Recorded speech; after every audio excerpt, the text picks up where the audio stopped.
Hello and welcome to my stream. My name is Sybil and today I'm going to continue to read Homestuck, as always in the unofficial Homestuck collection. We are currently at page 7007, which means we have roughly 1000 pages left. We are almost through. Well, last time something really crass happened even for Homestuck. Pretty much the entire cast died. And what will happen now, we will see. We are currently back at Kelly and Jade in their troll sonars.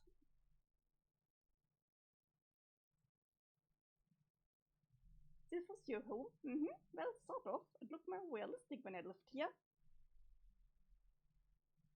Ah yes, I recognize it now. It's just like Jake's home but with less foliage. Foliage? On his earth, these hills were covered in trees. In yours, I suppose there was more care given to landscaping. Huh? That's interesting. Is it? I'm not sure that it is particularly. Yeah, I guess not. My two favorite girls, yes, they are very good. But it is very nice here, even if it's only a stylistic approximation of your home. Pity there are no trees, though. I have never actually seen one. You haven't? Come to think of it, I have never even seen a plant. Plenty of meat, though. Meat was left for us in great supply, candy too, but never a plant for us as far as I could see. Oh, thank you. That sounds terrible. When I was a kid, I grew up with plants all around me, but I was very lucky. I guess I took all the nice things about my life on this island for granted. I even had my own garden where I grew flowers and vegetables and fruits and such. That is all I ever ate, the things I grew myself. Oh, but I will admit to having developed a taste for meat since becoming a dog. Meat is very good. For all the complaints I might have about my childhood, mere exclusive subsistence upon raw flesh is not one. But then I'm sure that comes with the territory of being a monster, huh? I didn't mean to change the subject. Please tell me about your garden.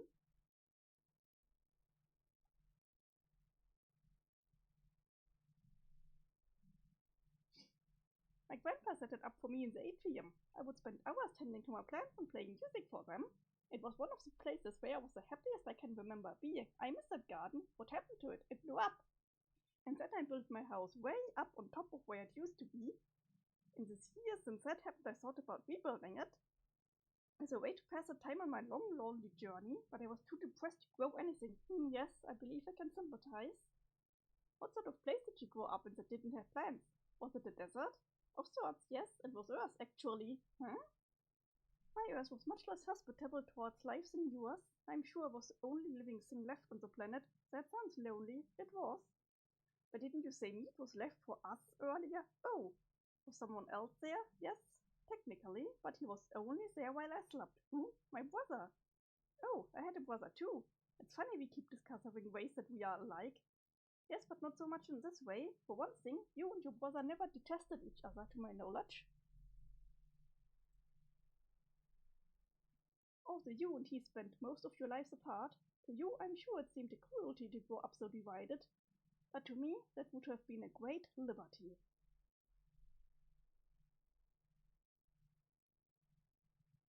This is where you and your brother lived?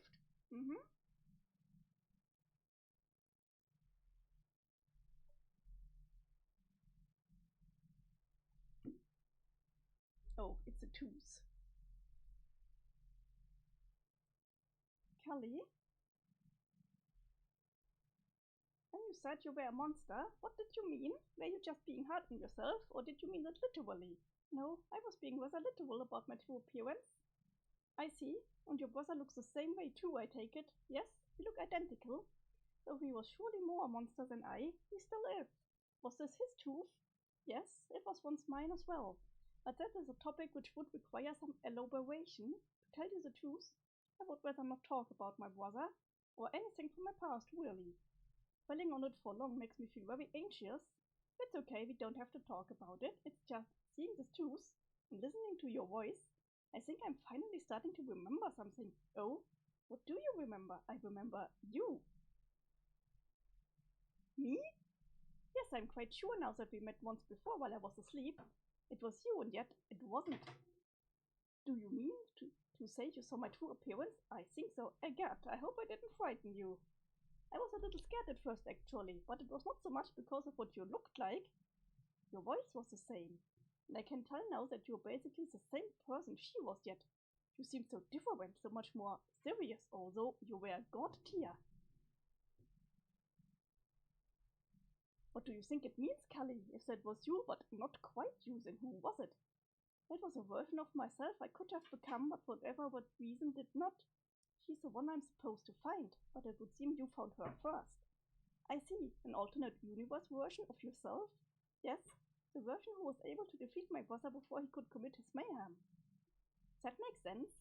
No wonder she was so well. No offense to her, but you are much friendlier. I was that bad, was I? Or she? Not really. It was not long at all before I could tell she was good. Actually, the more I think about it, the more I'm starting to remember about the encounter. She had a lot to say. What did she tell you? She mainly told me stories. You seem to really like telling stories, so I think your personality must have been in there somewhere. You don't, by any chance? You want to know if I remember any? Yes, it's been coming back to me little by little. I think I can retell some of them. Hey, I have an idea. Why don't you help me? How? Do you have anything to write on? A pad of paper or such? I think so. One moment. How's this? Perfect. Okay, I will write the words and you can draw the pictures. Oh, what a good idea. Yes, okay, where to begin? If I recall, the first story was about how she defeated her brother. But I don't remember much about that one, and maybe you don't even want to hear a story that has to do with him. That would be the way in which she and I differ. In my story, it was the other way around. That makes sense. The rest of her stories, I think, were meant to account for the differences in the way her life went. Oh, how interesting. Now I'm very curious. So she went on to tell another story. Not one about your brother, but one about mine. It already sounds like a much more pleasant story. Well, not exactly. This is a story about how he died.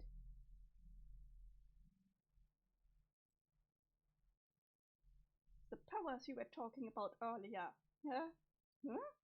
Do not harm me, Egbert. You look like an idiot, but we both know you are no fool. Hey, I wouldn't argue with her, John. She's all bloody and she clearly means business. Okay, you're right. Yes, Teresa, I agree to the fact that I look like an idiot, primarily because you seem badly wounded and angry. Are you sure you were okay? Shut up! On Rose's rainbow candy planet, you appeared and said you had the ability to change things, to alter history without dooming the timeline. Oh yeah, the thing with that is, wait a minute, Teresa, are those Jade's shoes?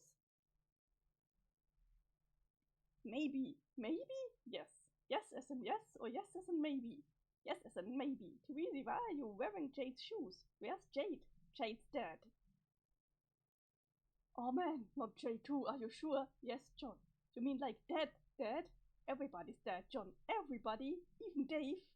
He's dead, John. Everybody's dead. Everybody is dead, John. So Jade, Dave, Carcat, they are all, even the cute mayo guy who Dave laughs so much? John, let's not do this. Damn it, well, did you actually take Jake's pulse? You know she does like to sleep a lot. I sniffed both her and Jade's permanently overlapping torsos very carefully for a human pulse. Alas, I found none. Oh, and then you decided to take her shoes. Yes. And you thought that was an appropriate thing to do. Why exactly? John, her shoes were wet, sparkly, and delicious. I'm only flesh and blood. Ugh, you are such a weirdo. Why are all troll girls so weird? Every single one I have met is some kind of depraved lunatic. All the troll boys I have met are just lame weenies, so. Well, except for Carcat. Carcat was great. May he rest in peace. Don't fucking say that. What? He is not dead. But you just said. I mean, he doesn't have to be. I did not come here to bask in the repugnant attitude of a defeated dog. I came here to force that dog to use his incredible and totally unprecedented powers to set everything right, even if it means stabbing him until he complies. Okay, you don't need to stab me, really. Don't you think I want to? We just lost everyone we cared about. Of course I want to go back and change things. I just have no idea how. That is not my problem. Just as a lack of stylish gemstones studded footwear is also not my problem as of precisely today. These things are your problems to solve. Both a pitiable lack of command over your subtle powers, as well as a grotesque pair of banana loafers on your feet. Ugh, I friggin' hate tall girls. John?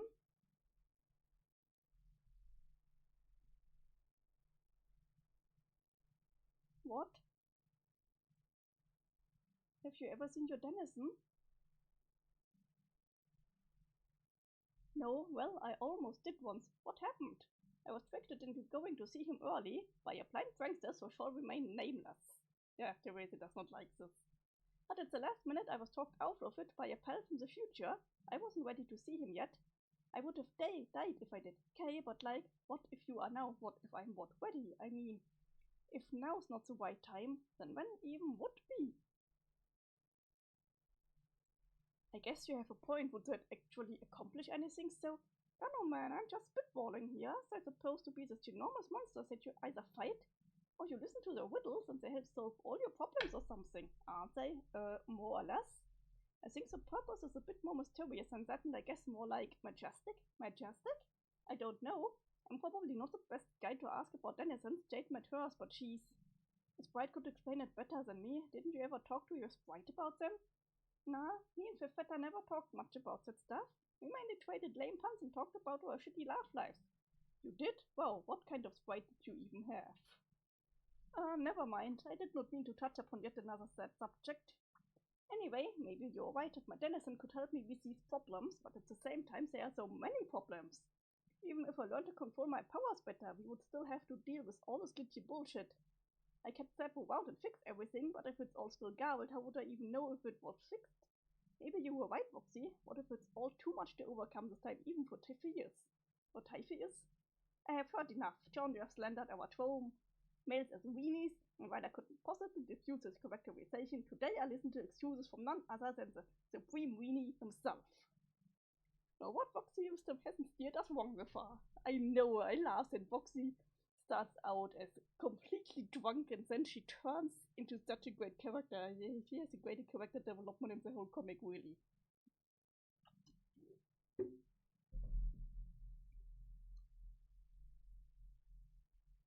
You will go see your denizen at once, ask him to help you understand your powers and accept whatever price he demands. This is not negotiable.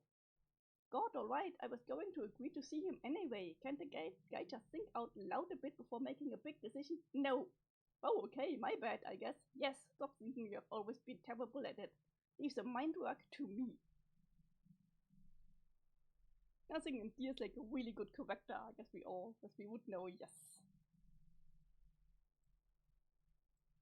Fine, then I guess it's settled. I will go to Loas and see my denizen. But what will you guys do? Probably nothing. Nothing? If you are successful, then we will stop existing. I doubt that will be like having to live the rest of our lives in a doomed timeline. Technically, that is what we are doing right now. I presume that since you have been endowed with the ability to write causality, not unlike the mechanism behind the scratch, everything as it is now will simply cease to be. Oh. What? I mean, even though everything in this timeline is about as shitty as it's get, that still seems kinda sad. Yeah, I think there is just a break, dude. I guess so. What do you think you will do with the time you have left? I don't know. Fit around on Molecularly for a spell? Question my life choices? Probably bury my mom somewhere in the desert? Give her a quick funeral. Say goodbye to her and everything else, and then curl up into a ball and wait to unexist? Holy shit, that's the saddest things I've ever heard. Why'd you even have to tell me that? Hey, you asked. No, that sucks. Don't do that. Nah, why not? Because it's stupid plan for crappy idiots. JFC, what a burn. JFC, what a burn. I think I might cease to exist just from that burn. Yes, laugh at my truly sick burn if you must, but everyone's getting on my case for being so defeatist, and that's the best plan you can come up with. I didn't get into a case for being defeatist, though. I was acting tons more defeatist than you on account of the emotions from my mom's wretched corpse. That false been the one busting your windsock, remember? It's true, I have been doing that. Yeah, just think, no matter who's going to stop existing when, if I do something proactive, then you should too. Even if only on principle. Such as, why don't you go see your denizen too? What? That's your denizen there, isn't it? No, that's a statue. Yes, I know it's a statue. I mean, it is a depiction of her, right? Oh, yeah.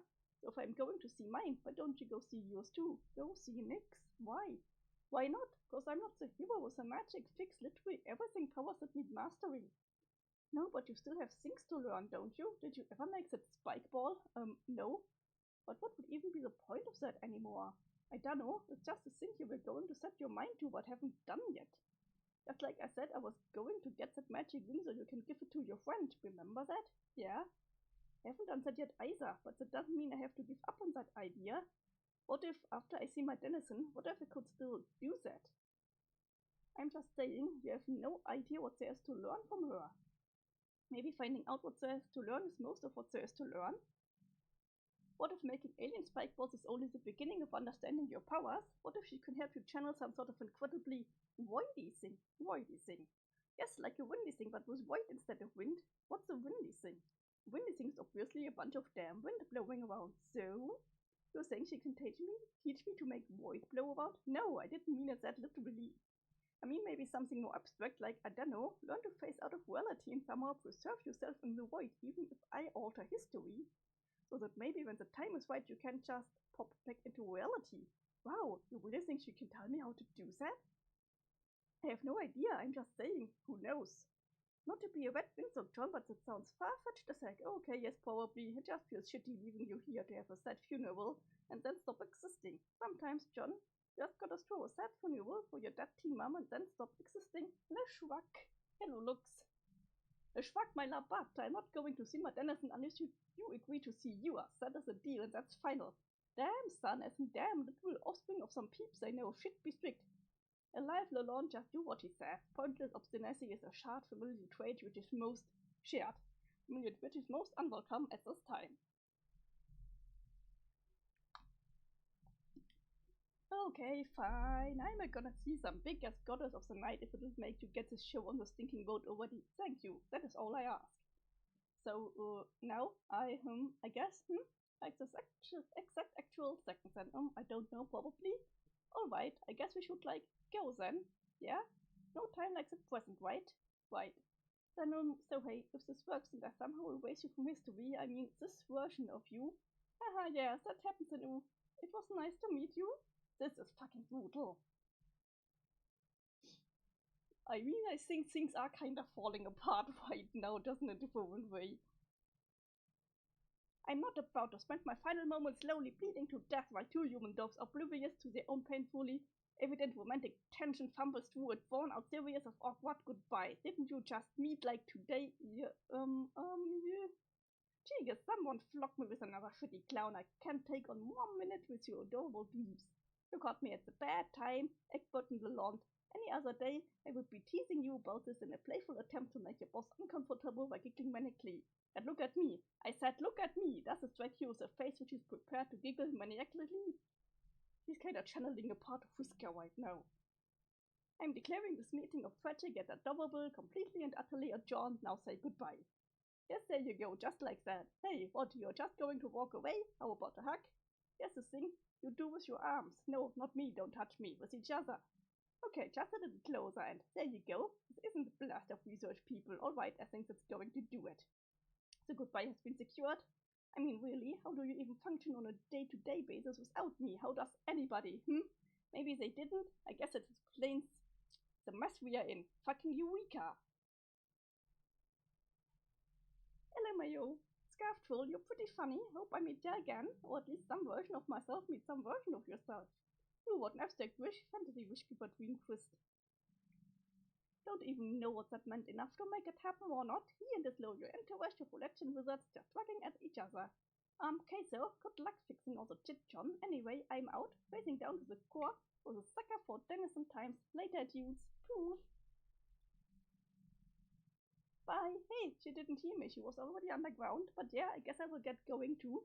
Thanks for the weird angry pep talk to Weezy. See you. Egbert, where the hell do you think you're going? But you just said, get back here. Okay, dang, what is it? Don't you think we should go over the actual plan first? I thought we just did that. I'm going to see Typhoeus. No, you nitwit. I mean what you're going to do if you successfully learn to control your powers. Oh yeah? Heh, good point. So what is your plan? I don't have one. I mean, other than go talk to a monster who presumed to be a giant snake and see what happens. Do you have any ideas? What do you think I should change, Therese? I don't know. I really should know, but I don't. Why do you think you should know? Because I'm a seer of mind. It is my job to know such things. I'm supposed to foresee outcomes of certain actions and guide my friends to victory, but I've never been very good at using my powers. Look at where they've led me. I lost all faith in my abilities long ago. Sorry, John, I'm not sure I can help you. Can't you at least try? Try what exactly? Anything. Like put your hands on your head like Spy Kicks do and just, I don't know, try anything at all that might help me figure out what to do. I just don't want to be stepping around time and space at random with no rhyme or reason to what I'm trying to fix. Please, Therese, just try. I need your help.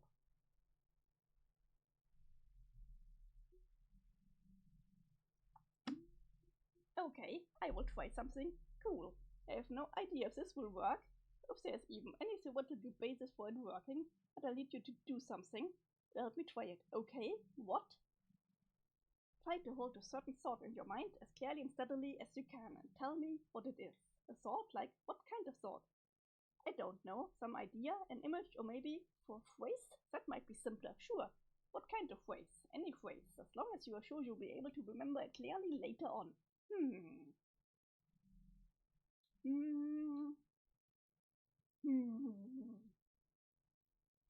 Okay, I got one. Good.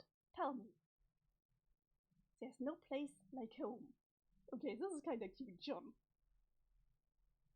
Okay, I think I can work with that. Now be sure you remember it. I will. Alright, stand back. Let's give this a shot.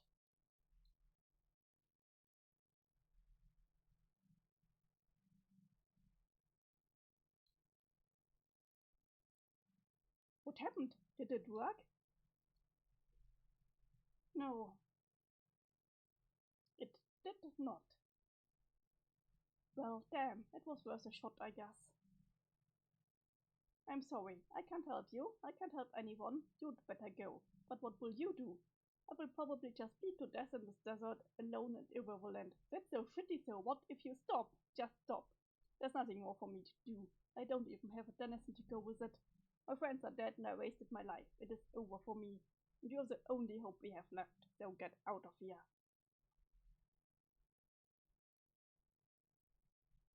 I guess you're right. Okay, off I go then. If I master my powers, I guess I'll figure something out. Don't worry, Therese. I'll make sure none of this ever happens.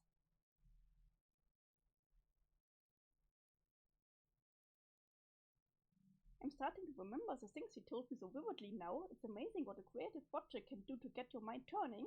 What shall I draw first? The land of wind and shade. That is where the story starts. I see. Which story exactly? Her story or yours? Both, as a matter of fact. My story began with a tragedy on Lowas, which led to meeting her in the first place. And then she used my memory of the tragedy as a starting point for her story, which turned out to be related. Oh, fascinating. I love stories, I know. I'll start with mine, and that will make everything else make sense. So go ahead and start drawing. What? Lowas. Oh, right. How's this? Looks good. Don't forget to put a really tall house poking out of the top. Oh yes, of course. So you say your story begins with a tragedy? But shall I draw next to depict this tragedy? Nothing yet, I'll get to that. And yes, the tragedy is why I was alone on the golden ship. It was not long after our 3-year journey began. I was relaxing in our makeshift living room, giving John and Dave Sprite some space to themselves for a while so they could catch up.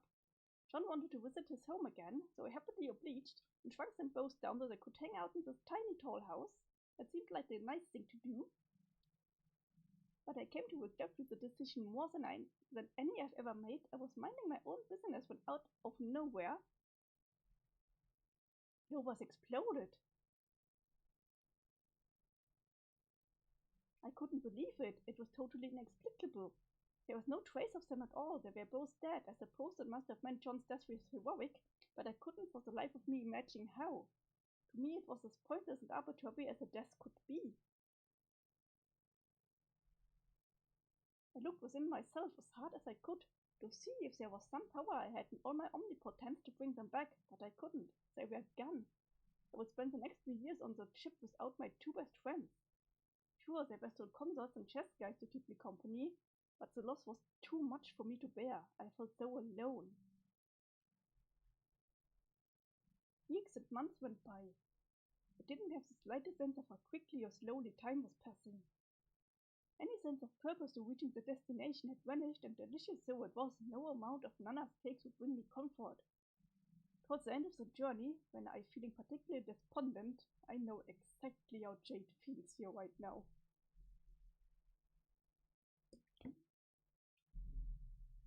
Oh yeah, the art style is Kelly's art. I fell asleep and had a dream, and that is when I met a very powerful, strange, charismatic creature. Her name was Calliope. As I said, she was somewhat like you and yet so unlike. Her presence was so serious and grave. Her hollow eyes were piercing but not hostile, but the prevailing sense I got from her was one of loneliness. Before she even said a word, I could feel it somehow that this was a deeply lonely soul. Until I met her, I thought I was the loneliest person in the universe, but the feeling told me she had been here by herself for a long, long time. I felt sorry for her, and relating to her plight helped me overcome the feelings of intimidation, so we began to talk. We traded stories about ourselves. She spoke of the brother she killed. I spoke of the brother I lost. And when I mentioned John's death, that is when she became very serious again. She began to recount how John had died, repeating to me the same story I just told you. She described the spontaneous destruction of lovers which left me alone for years. I wondered why she was recounting the tragedy that happened to me, and for that matter how she knew of it herself. She went on to say that Lobos was destroyed because Jens Dennison had suddenly woken up. Typhoeus, a great monster of truly terrifying power. She said he had destroyed his land and slayed his own heir of West, but not out of malice, but to make a slight correction. I asked her, what do you mean, correction? She said that the John from my reality and his entire planet needed to be erased, and that the slumbering Dennison and all his mysterious wisdom uses. He told me that the dreams of a Dennison draw from the same well of potential from which every conceivable possibility arises.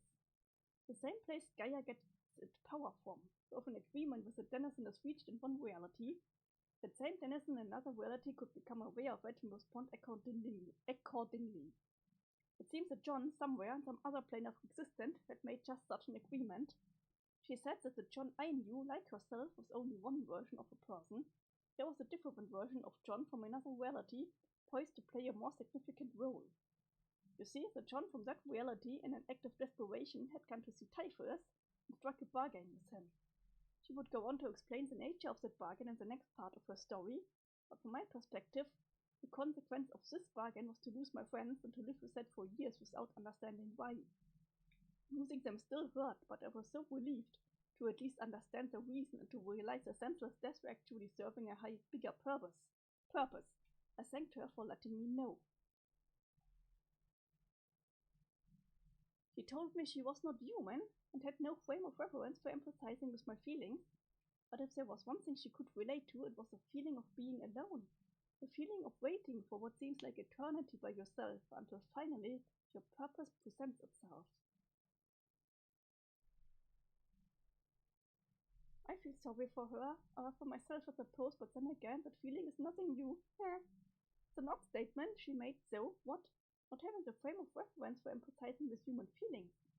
If you ask me, I would say I have the advantage to relate to both humans and cherubs, so when you describe your feelings of sadness over losing friends, I'd have more than enough grounds for commiseration. Do you think that this version of me never had human friends like I did? I have no idea. What a strange thought, to grow up with only my brother for company, and not even have my human friends to get me by. What a dreadful fate, the poor thing. Maybe that was the difference? Or did I predominate over her brother, whereas I was too humanly socialized to succeed in my cherubic rite of passage? Could be. I don't know enough about cherub rites of passage to say either way. Human rites of passage either, for that matter. So then what happened? Right, anyway. That's when she began her story in earnest, the one she summoned me in my dreams to tell me, the story of the other John who made a deal with Typhoeus that began with the same place mine did, Novas. So, go on. What? All overs again. Oh, wait, all over again? No, you can just copy the first one you did. What a lovely idea. I'd hate to hold up the pace of your exciting tale with a bunch of superfluous doodling.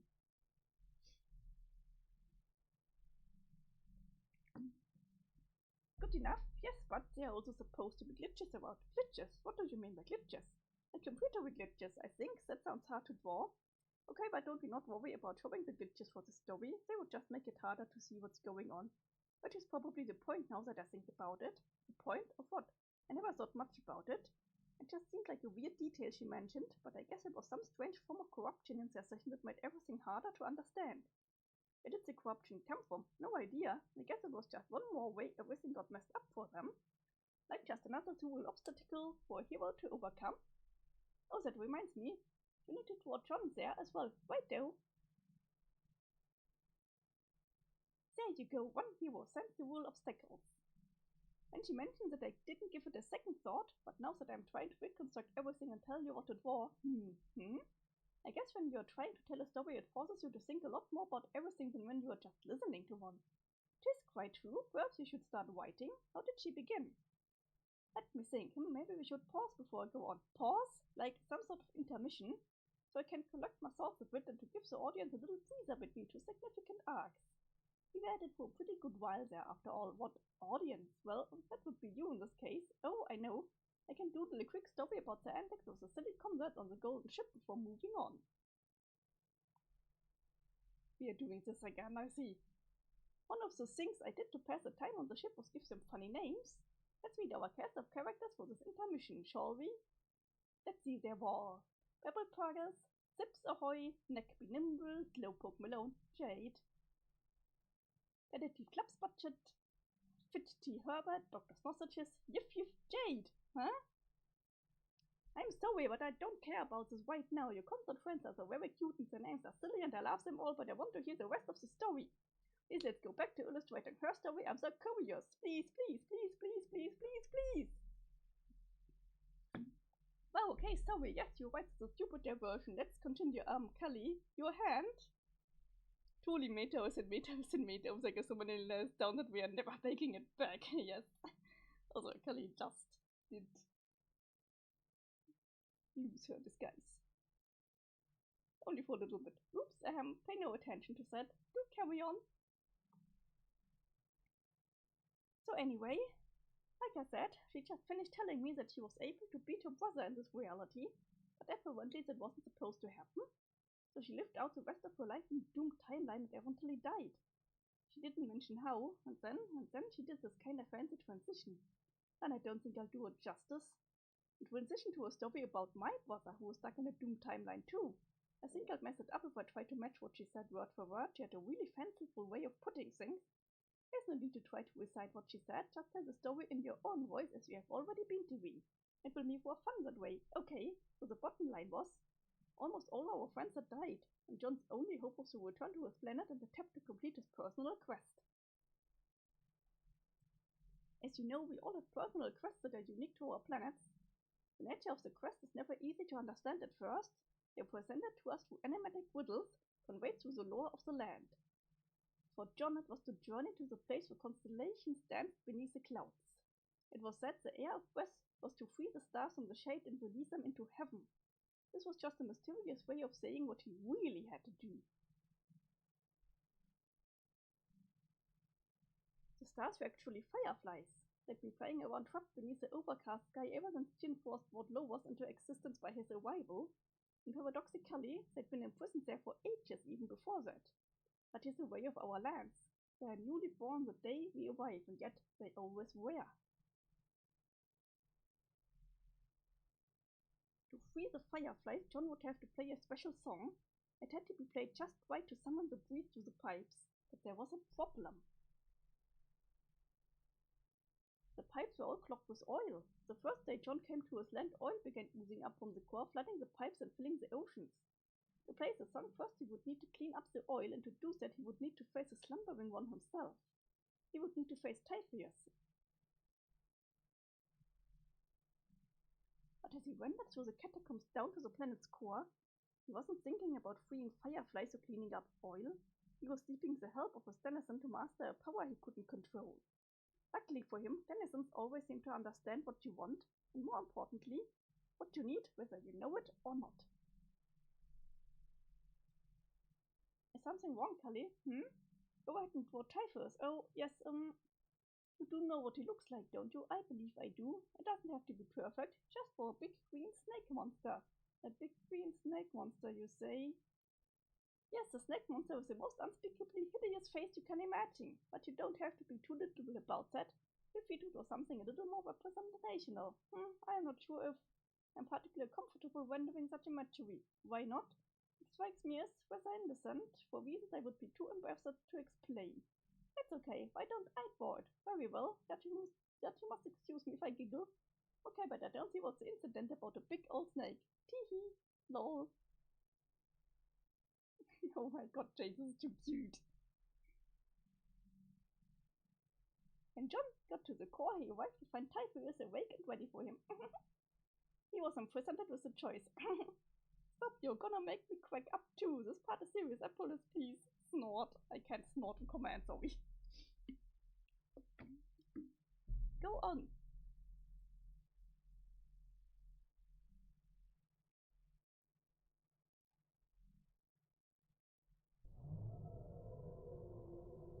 Why the secret of mana sounds?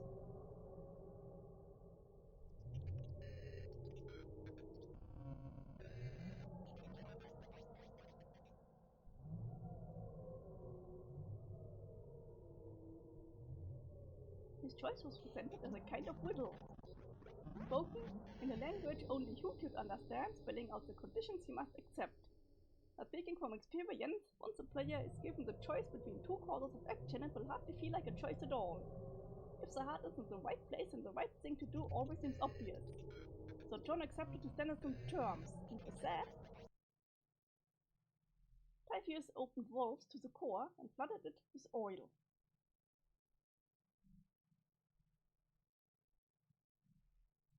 There was no way out. He could not transform into wind because he was completely submerged. So he was faced with two possibilities. Either he could figure out how to make himself disappear completely using the ability he hoped to master, or he could drown in the oil.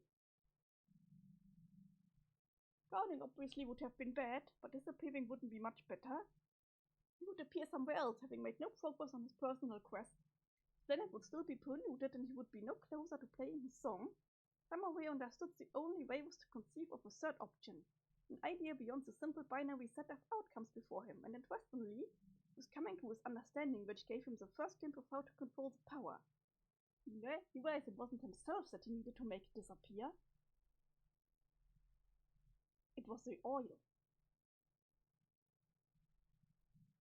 He dispersed every drops throughout existences.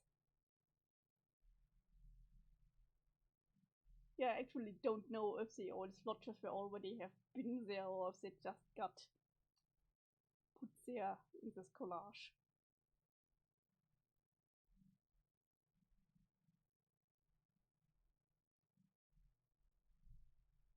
Oh, actual specifically advice on how to escape manipulative no-win double binds.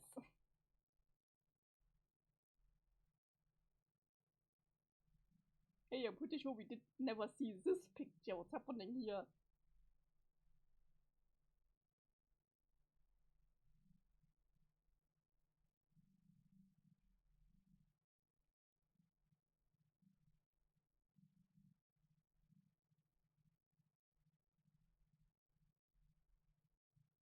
Even a little mark for anyone who might notice, signifying his final mastery over his confining reality.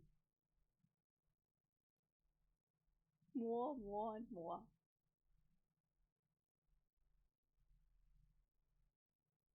No, we saw Dave thinking about pissing in the apple juice bottle for a prank. Oh, you remember that? This must have been so long ago.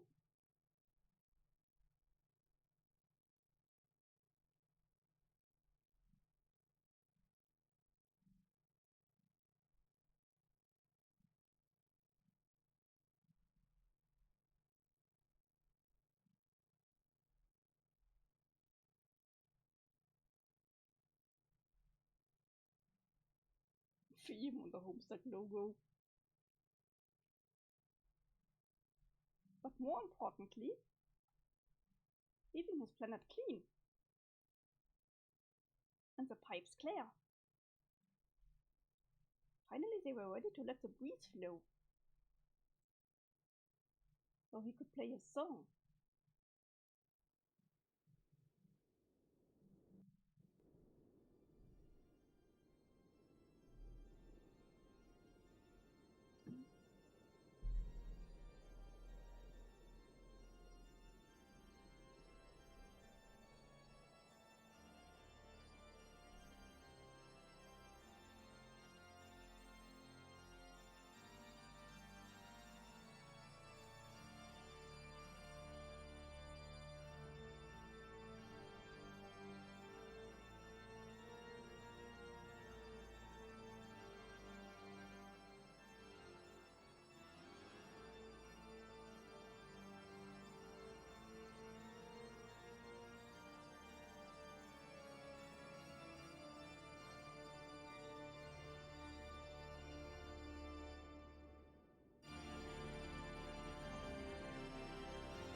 No, the songs that John just played, if you didn't recognize the leitmotif, it was the first song that we ever heard in Homestuck during the strife with his dad.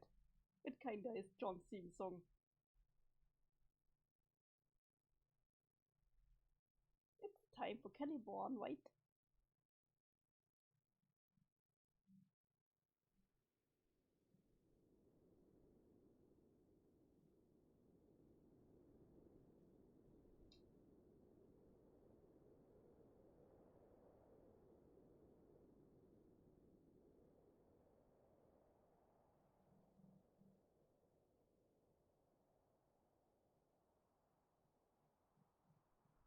Oh, we have to kick John's losers, I guess.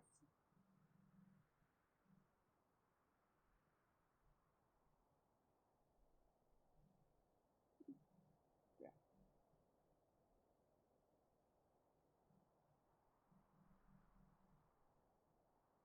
I'm very good at leitmotifs. I love leitmotifs. I think that's the kind of tism I have. Being able to recognize the leitmotifs really damn well. I need to show you a really cool leitmotifs that I found a while ago. It's almost unhearable if you don't know.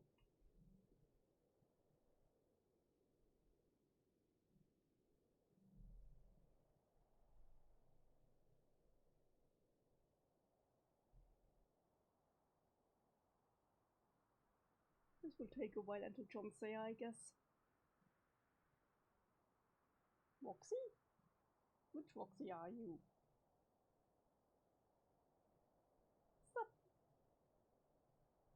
Ah, we have to do the next one.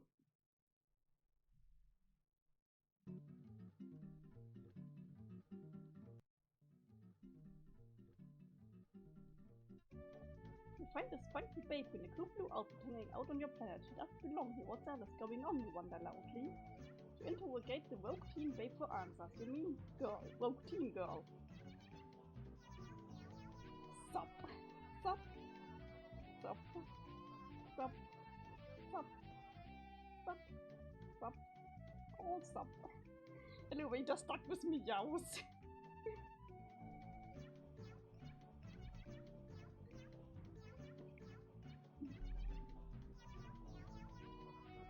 And if you believe it or not, Elevator Stuck is using the Homestuck leitmotif. Yes, it does.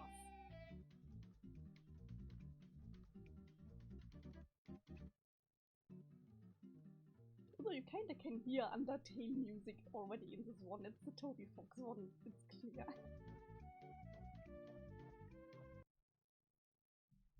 Roxy? Sup?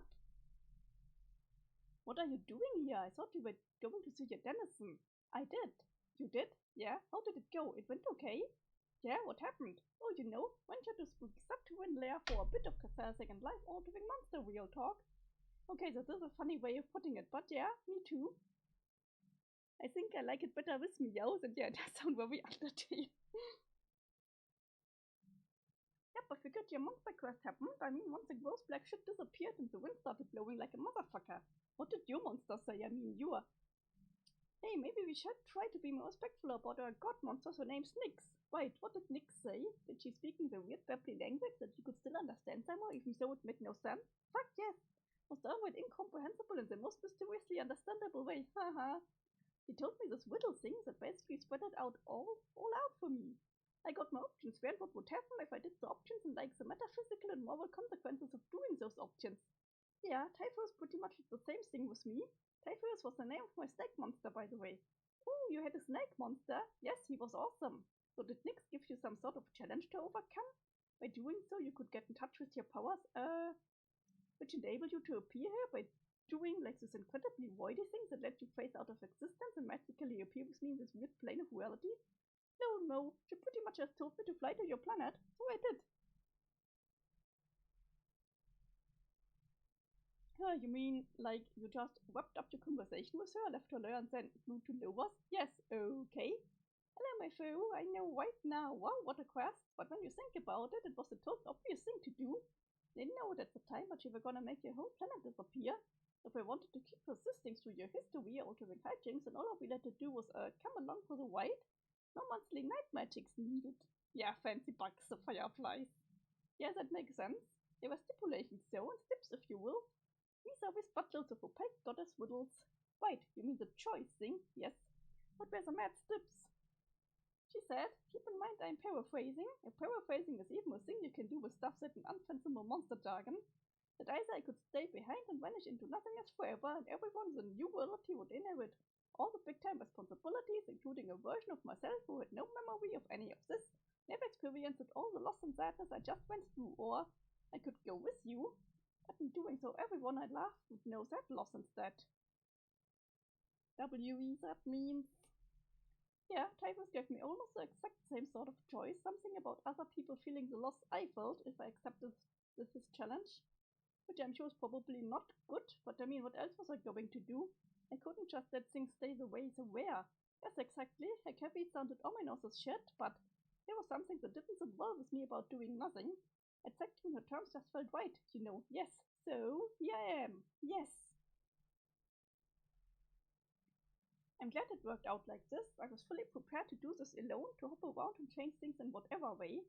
And I would get to see my friends again, even if they don't remember all the same stuff I do. It was a lonely feeling, if that makes sense, but now I'll have someone else to remember the way things originally went. Word. Yes, word indeed, but I know what you mean. It's nice to have a witness, I guess. Something to authenticate the rough shit you went through, even if you never end up talking about it again. The fact that at least someone else knows makes it feel like it didn't all mean nothing. Right. Because even if it all gets erased and put back all better, I don't think the stuff we went through and the feelings we had meant nothing. I know the feelings themselves and the way they shaped us, that all means something. Forget that, talking out my ass here. No, it makes sense, and anyway, if nothing else, everything that happened brought us here. The stuff we are about to do, whatever it is, wouldn't be possible otherwise. And that feels pretty important if you ask me.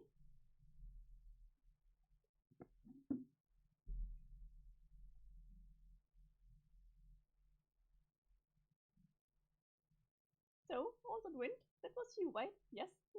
I don't see any glitchy trash. I guess you almost blowy spilled it away with all that cool being known. Oh, I guess you're right. Didn't even notice until you just mentioned it, but I guess the dumb problem is finally busted. Thank God. For real. I heard music too. Did you hear music? Yes, that was me too. I was playing a magic organ. Oh, really? Yes, see, there's this huge organ. That is almost certainly what she said. Wonk. Oh, shush. Anyway, this huge pipe organ. And let me play the breeze, so to speak. I think that was the only way to get rid of all those clouds and let the fireflies go home. This is their home, huh? I guess so. I'm surprised by how my quest turned out, too, to be honest. That is kinda bittersweet.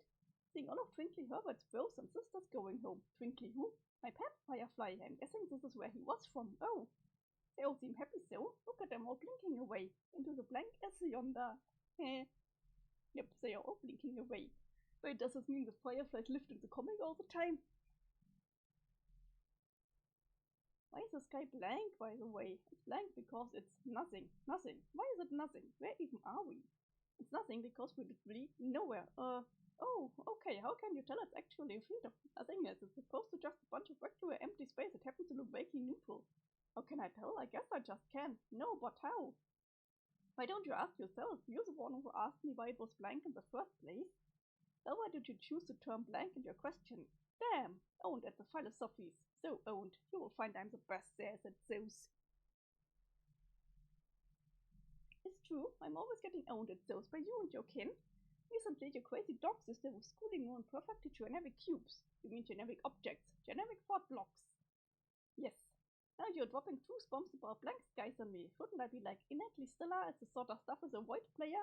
Must be coming of slow as fuck on the uptake here, aren't I? Not really. You seem pretty smart to me. I do. Yeah, you have a funny and snappy way of talking, like Dave. But unlike the knucklehead, I sense that behind all your jokes you're probably some kind of brainiac like Rose. Wow! Don't get me wrong, I meant knucklehead in a good way. Dave's actually the best dude, you would like him. I bet you are correct. So Dave, my son, right? I mean, yes, pretty much. Honestly, it gets weird to think about all our relations in that way sometimes. I getcha. Like when I think about you and Wolfjade being the kids of Jane and Jake, oh my fucking god, that's so cute!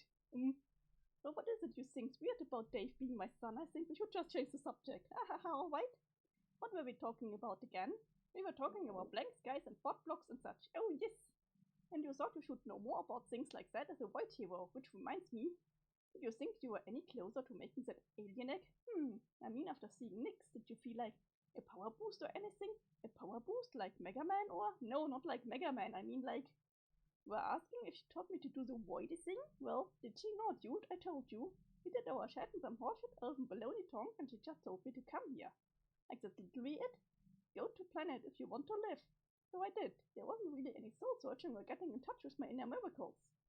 Oh, well, that's kind of a bummer. I hope you weren't shortchanged out of an important mystical and spiritual process of self-discovery. What? Sorry, it's just sometimes you sound so much like Jake, it's really quite uncanny. But yeah, I don't care about that really. It was either take an unreal and non-spiritual trip to a wind planet, or just stop existing altogether. I think I'll be fine without the self-discovery part. Yeah, or wait. What if this was part of it? Part of what? Your quest? Like to be here? To learn to use your powers better? They are kind of in a realm of literal nothingness right now. Maybe you will be able to draw energy or inspiration from the void or whatever. Nyx, why you sly old bitch? Does it make sense? It kind of does. It kind of loads of does. Oh sweet, I was just grasping at straws here, but now that you agree, I'm suddenly a lot more confident in my theory. Yeah, Jake. So why don't you try it out again? What? The egg? Like, right now? Sure? To be honest, I'm a bit sick of trying to summon that ugly damn egg. How about later? Or do I just keep BSing with you for a while rather than get right down to freaking business? I guess there's really no hurry, not in this place at least. I don't think this place has any bearing on other timelines. It's almost like taking a time out from our canonical lives. So if you wanted, you could take as much time to practice here as you need. I'm down as heck with that. Could use a breather for my canonical life. Me too, even though I'm not sure I have one anymore. Well, since we already talked about my quest and like the little Mega Man style power boost and all, what about yours? How did that go? How did it go? Pretty well, I'd said. No, but I know you blew away some clouds and blanked out the sky and all, but the point was so you could learn to control your sappy powers. Did you? I think so. But I haven't really tried to control jump yet.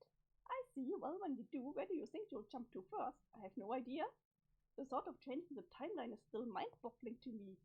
Well, if nothing else, you really should go grab that ring before the smug troll can take it. I mean, there was lots of problems already, but her coming back to life really fucked us over to the shittiest max possible. That's right. I definitely wanted to go back and get the ring off my couch before I lost it. At the very least, that way you can use it to help your friend. Yup. Any other ideas? Not yet. So much has happened, it's hard to even think about, and not even limit to what I've been through either. I've seen a lot of other crazy stuff just from my random jumps. Like what?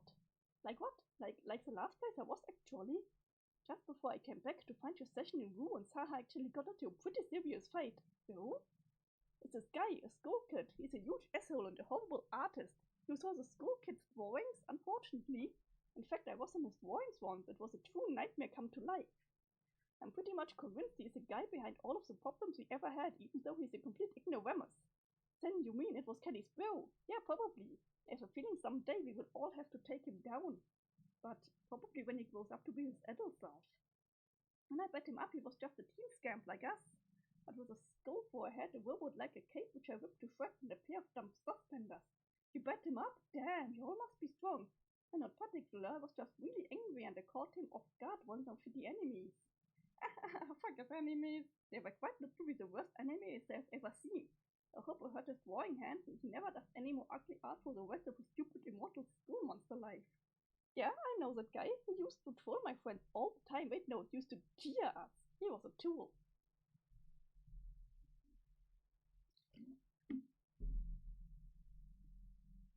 It just occurred to me. Aside from fixing the timeline, there's another benefit to my new power.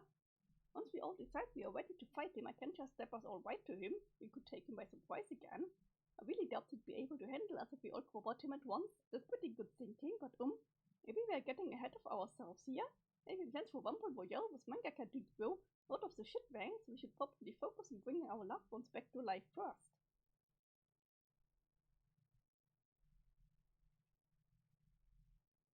A sword. Is that Dirk's anime sword? What's up with that? This is a day's bro died a few years ago, probably while being heroic and cool. Jade made his body disappear to bury him, but I guess she left the sword here. She and Daysprite and I gathered around where he was buried, and Daysprite said some stuff about him. Stuff that was really funny and wumpy but also weirdly poignant. I guess it was a bit like a funeral. A funeral, you say? Yeah.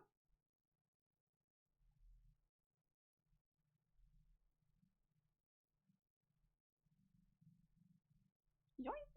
She just faced it out to the ground.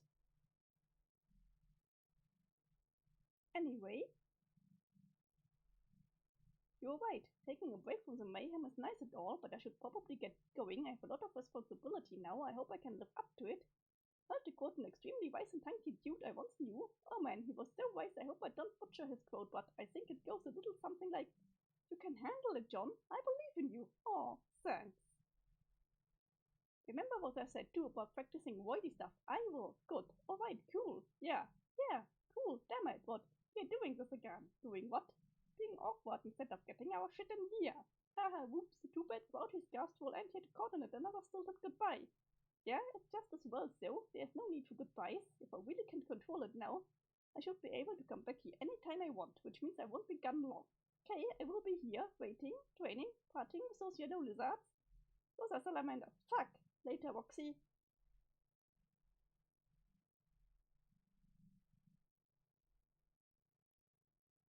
How long will you fly, John? Until he steps away. Okay, I'm taking a quick bathroom break. See you soon.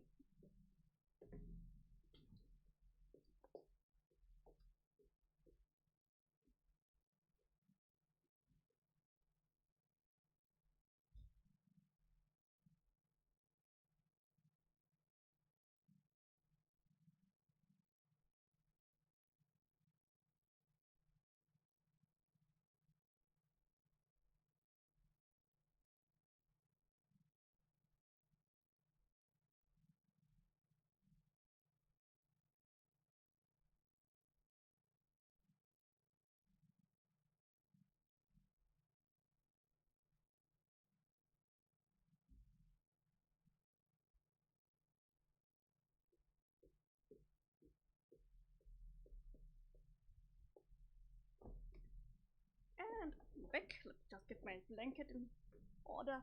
Cold. And we are back at the start of the comic. I still see the Harlequin sprite.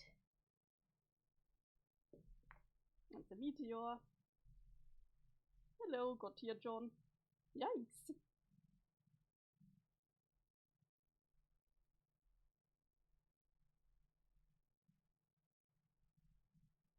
I shouldn't mess around with that moment. It is way too fundamental. Let's try this again. Oh, hello, Midnight Crew.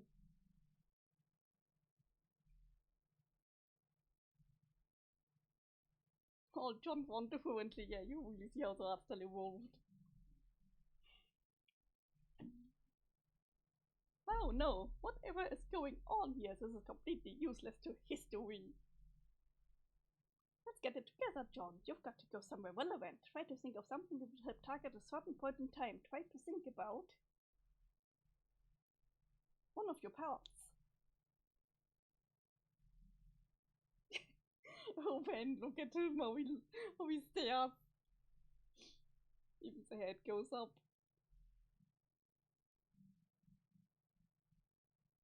Oh, yeah, Greenbart, Jade. Wait a minute, I remember this.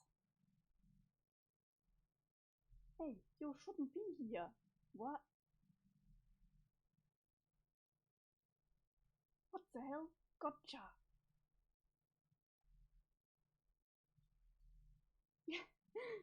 John's staring at each other. Wow, Homestuck reader, are you shipping them now? Panda, are you shipping the Johns?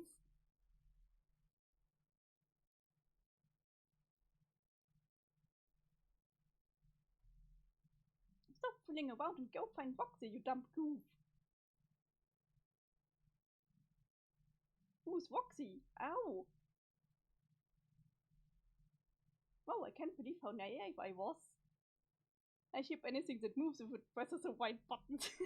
Well, like a day ago? It feels like it's been longer than that. Hard to believe. I was so confused when that happened. I was sure the other me knew so much more than I did at the time, which is kind of true, but also kind of not. Like if I traveled back here and altered reality in a non-time fully way, then why do I remember doing it? I just make some sort of stable retcon loop.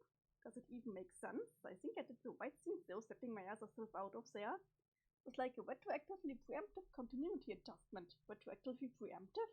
What am I even talking about? This power is kind of complicated. I need to be more careful. Got to come up with a better plan than stepping to wherever my stupid whims take me. I really could use some help with this. But who should I ask? Dave? He knows stuff about time travel, but then it's not really time travel, is it? No. I need someone with a different kind of skill. Someone who knows how the consequences of certain actions play out. Someone like Rose. That what her powers did. I really should have taken some time to figure out what her powers did. Or maybe. Wait a minute. Wait. I think I understand what she was trying to do now. She was trying to give me a way to come back. Like zero in on her thought signal or something. Teresa, you were a genius. I mean, you were a weirdo, but you were also a genius. Alright, let's see if this works. Maybe if I just think it hard enough. There's no place like home. There's no place like home. There's no place like...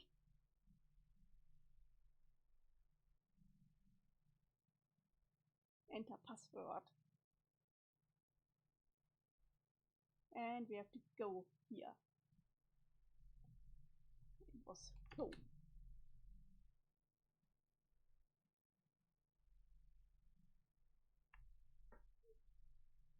Is this a Wizard of Oz reference? Really? I never watched Wizard of Oz, so I don't know much about it.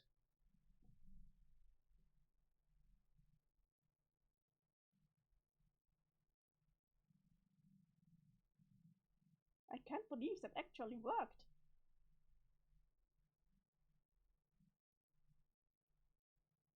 Oh, we are back to the green bubbles. Hey Nina, any idea where we are now? You know? Do you think this could be the Dark Carnival? Nah, that shit ain't real. It's a made-up religious belief pimped up by trash clowns.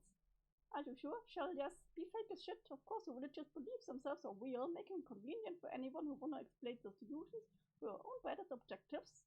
Like pulling in Claire's hand over Flipper and ruthlessly subjugating the general public. I mean, not that I ever bother with a dope scheme like that. Just saying. That's how Dorothy gets home at the end of the story. Yeah, okay. Okay, I can buy that there's no such place as a Dark Carnival. Totally get behind slamming the beliefs of people I dislike, but really, whose memory you think this place is from? Fishka. How long you been dead now? I don't remember, to be honest. But you still ask questions like that. Whose brains is from? Where did noise originate? I'm just curious. This is such an odd thing to encounter. Experienced this, some old version of Karka's lame ancestor?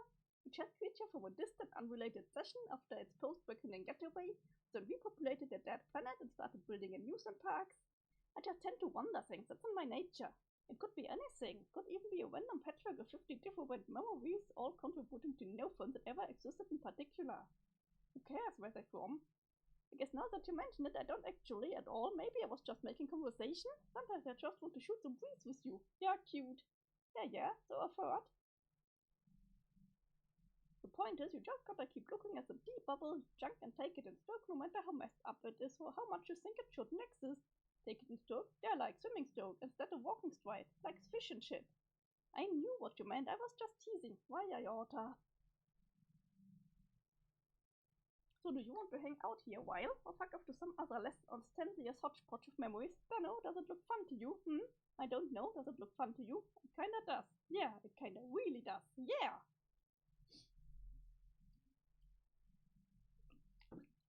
So what do you want to do first? Go on this slowly rotating horse cylinder? Ugh, fuck no. Agreed. I think I hate horses actually. They sort of creep me out. Yeah? I had a weird experience one time where I was surrounded by a bunch of horses for no reason. It was the most ominous fucking thing. I think I've just decided that being surrounded by horses might be the ultimate bad omen. Nothing good can ever follow or precede those circumstances.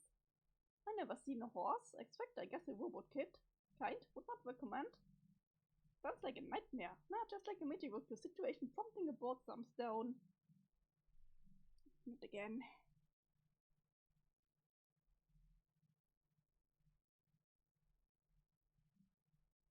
Okay. So where was I? Yeah, so scratch the horse overall, that's out. Do any other whites sound fun to you? No. No? Come on, Visok. You don't go to amusement park to hit up a bunch of whites for wigglers. Oh, sorry, your Royal Highness, I forgot about the standards I was dealing with here. Then what do? You just shit around acting cool, not giving a fuck, being an all-around punk and hassling people who glance at you crooked. What people? Well, the other girls who eventually either show up or don't, who cares? That's fair. You know, it's been nice having you around to remind me that nothing's actually worth worrying about anymore. It's really easy to forget sometimes. But seriously, we should do something fun here. Come on, let's keep looking around. What about that? What? The tattoo place? Do you want to do that? Do what? You could get a tattoo. No, this sounds great. You should totally get one that would suit your look and like your whole punk brand so perfectly. Actually, I'm surprised you don't have one already. What makes you think I don't? Wait, do you? Of course I do. Where? Can I see? Only if you're lucky. And didn't anyone ever tell you luck is kind of my specialty? Oh, goddammit, I forgot luck's just as much your shit as it was Two-Faced for Sassak.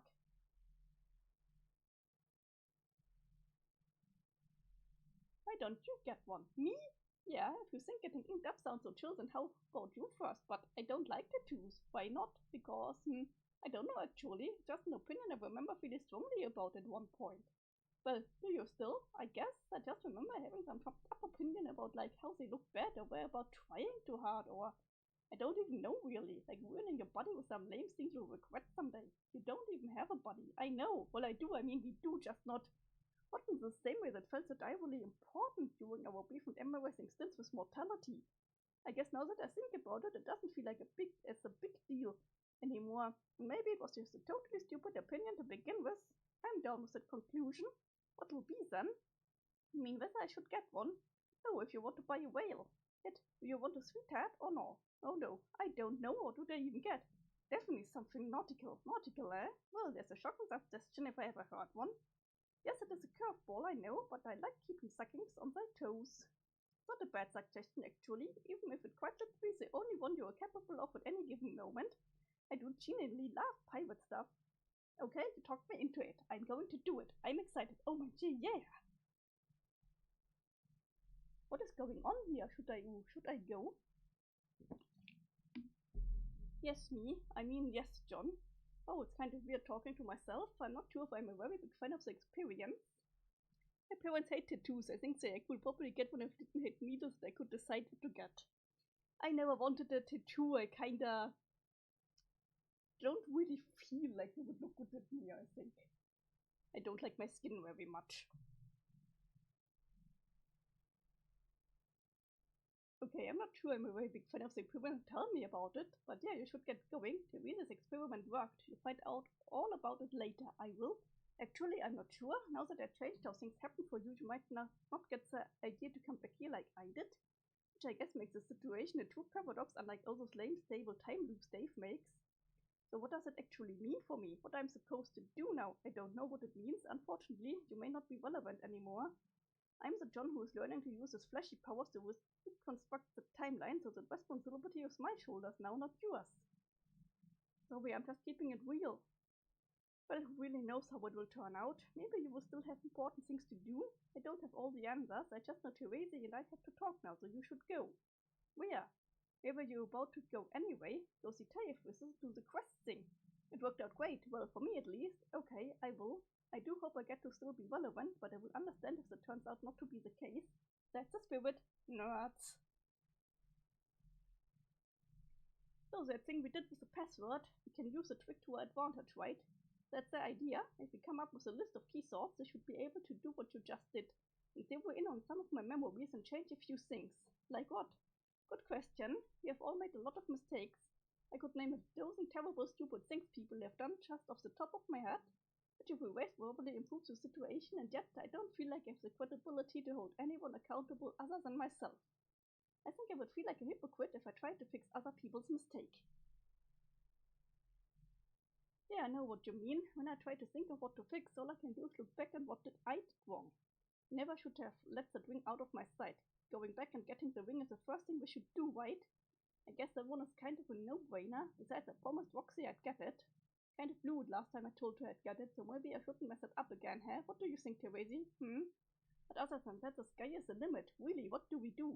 We will go back to when we are just starting to play the game and give us some advantages, but then messing up our session causes a whole chain reaction.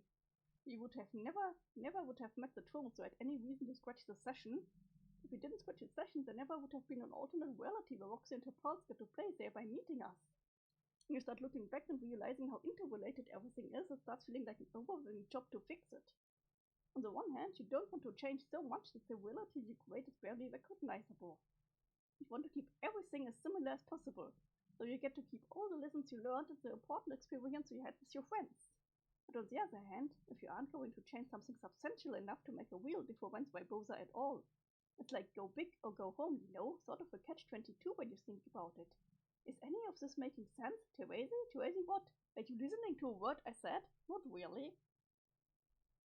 Oh, come on, Therese, get it together. I was saying some really deep and insightful stuff, probably. I bet Roxy would have thought it was cool. What are you doing? Are you writing on your scarf in blood? Yeah, what the hell is this? A list of instructions. Just focus on all of these key thoughts in exactly this order. For each one, do exactly what it tells you, and then quickly move on to the next one until you are done, huh? Every change I'm telling you to make will have incredibly subtle consequences. However, they will be absolutely essential for creating a more favorable outcome. But only if you follow my instructions to the letter, no questions asked. Wow! But how do you know these are the exact right things to change? I said no questions asked. Okay, geez, I was just curious. You asked me to use my powers to help you. That is what I'm doing. It's now your job to trust me and do what I say. It is, clearly. This bloody scarf contains secret wisdoms of the mind which a lowly human windbow could never dare to fathom.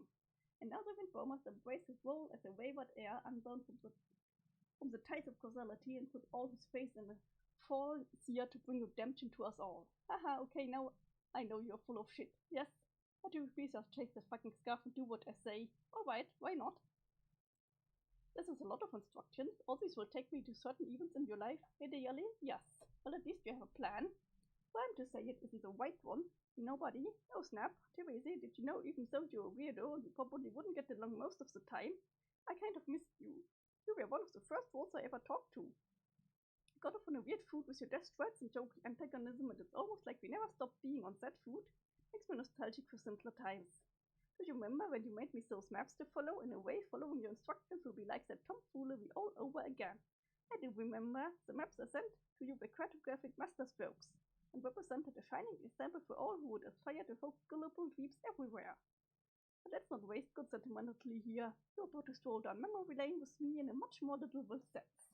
Whereas I... One moment, huh? You'll need one more thing for your journey. What is your favorite color?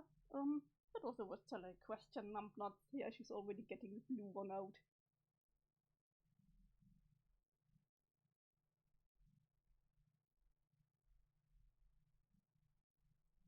Did you just draw her out outline? Here. Good luck, Egbert. Means that you'll need it. Why not? Because we make our own luck, and you are about to prove that.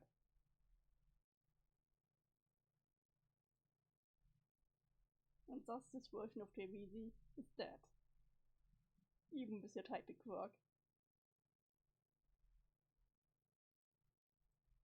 God, you are so fucking weird.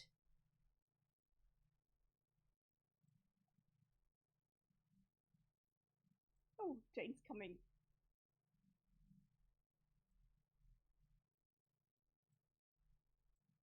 Excuse me? Apologies for the intrusion, but I seem to be lost. Could you please tell me where I am?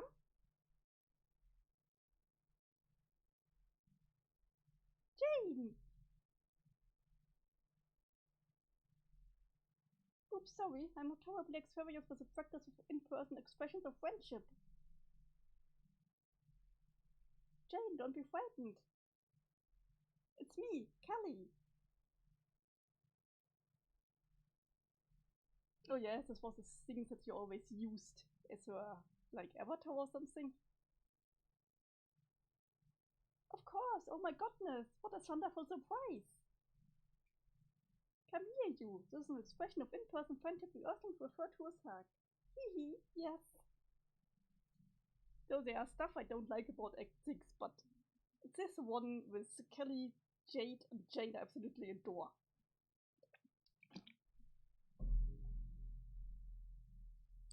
Forgive me, I don't recall you telling me you were named Kelly. Come to think of it, I hardly remember anything at all, not even how I got here. I would not fret over it. Your memory should begin to return in due time. JT has been remembering all sorts of things as we record to memories in our storybook. Hi, Jane. Hello there. Why don't you join us? I'm sure you'll have much to add to our story. I'd love to. I feel as though I could use a rest. I'm quite exhausted for some reason. Must have been walking along the yellow path for longer than I can remember. Hey, I said the same thing when I got here too. 'Tis true. Pardon me, so. I also cannot recall for the life of me whether you mentioned your friend to me. Or that you were both trolls. Ah, but we are not trolls. Nope. These are our troll sonar. Troll sonars, you say? Sally helped me make mine. Aren't we adorable? We truly are. Just three girls having fun together. No one could make this go wrong. Yes. Say, do you suppose I could make a troll sonar too?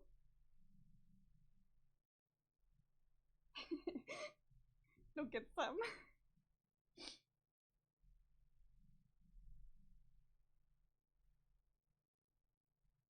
Might as well get started. Let's see, the first key sort is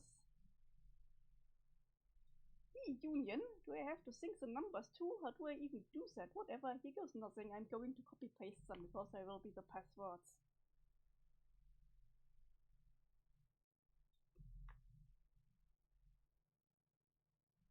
That is a certified when your friend joins your fandom phase, yes. What worked? Haha, I remember this. Oh man, this is great. Hey guys, hey Neil, you're looking almost as handsome as the other me I just saw. Don't ask, it's a long story. All you need to know is we are both looking great as usual. Thanks, this was such a cool moment. Hard to believe it was only hours ago? Days ago? These sappy shenanigans are making me lose track of time. Whatever, it was just a really nice surprise when you all randomly appeared on my birthday and fell on the grass. I would love to have this sweet reunion all over again with you guys. We had some great conversations here on this lonely Stonehenge planet. I really wouldn't mind listening to everything we said again, word for word, but I can't. This is, by the way, the stuff that we never got because of the glitches. I don't know if this makes sense, but then when we all came together like this out of the blue and had our long-awaited reunion, I'm not sure if we really earned it yet. We didn't realize it at the time, but there were still a bunch of problems waiting to happen. Like some lingering issues that were going to pull us all apart again and make us fight to get back together once and for all. But don't worry, I'm working to overcome all those problems right now. That's why I'm here. It's all why I can't hang around all day babbling like a fool. I really need to quit yapping and hit the road. See you, Carkid. I hope you pals don't take it personally, but you were always my favorite troll. The shouted tirades you're going to have on the sunny planet are going to be epic and hilarious. I will never forget them. Kanaya, take good care of him for me, okay? Thanks. I just love the faces here. Oh, like so. What the fuck is happening? Dave, see you in a different reality, buddy. Be sure to take care of Mr. Mayor too. The beautiful friendship with the cute chessman is an inspiration to us all. I hope and firmly believe it will transcend the boundaries of even the most ludicrous retcon shenanigans. Hehehe. Goodbye, Rose. It makes me happy to see you alive and well, even if only for a minute. I'm going to make sure I never have to watch you die again. Sorry if that sounds morbid and confusing, but yeah, and if you see her around, say hello to Roxy for me. Haha, oh yeah, hey Teresi. I feel like this is some big joke you are in on too. And you probably don't have the slightest clue what's going on, do you? Maybe it's better that way, huh? Anyway, the plan is going perfectly so far. I just winked. Dave Cat is a mates with Chip, John and Carkid are Mole Whales. They are, yes. So yeah, time to get that ring. I don't know what's going to happen to you all once I change stuff. Maybe it'll stop existing. I don't have a damn clue, to be honest.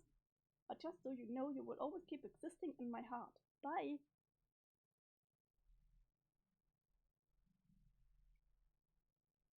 Again, as Evan says again. There's the ring. Get it, John, get it. It's there. It sure is. Gotcha! Hell yes. Hell yes. It feels good to have it back. The dear sweet precious ring of ghost life, but never lose track of it again. I definitely won't let Wait, who is going to steal this ring again? The other whisker with the short pirate skirt? What was her name? Meh, it doesn't matter. He's probably irrelevant now. Boom! There goes another one. Wow, yeah. Dude, she was busy today.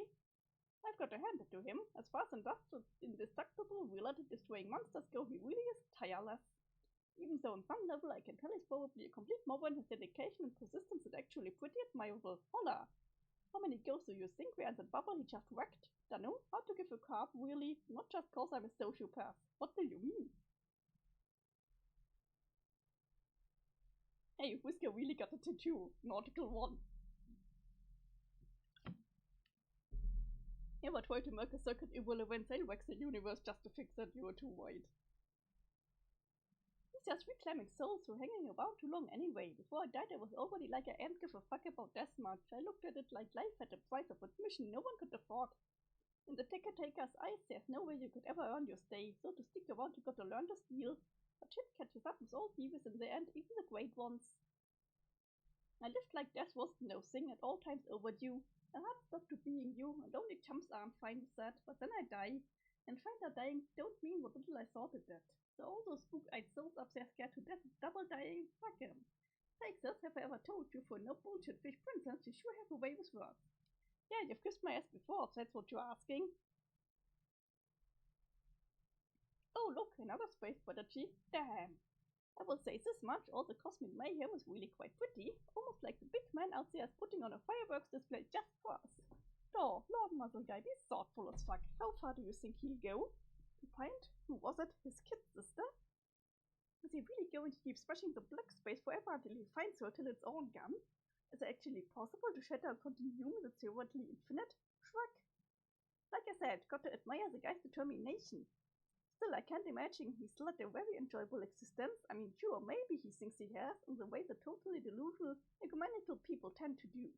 I bet he never had anyone in his life who was actually important to him. Someone who could have helped him see that nothing is worth that kind of obsession. That it's better to just try and be happy. Poor Skull Guy.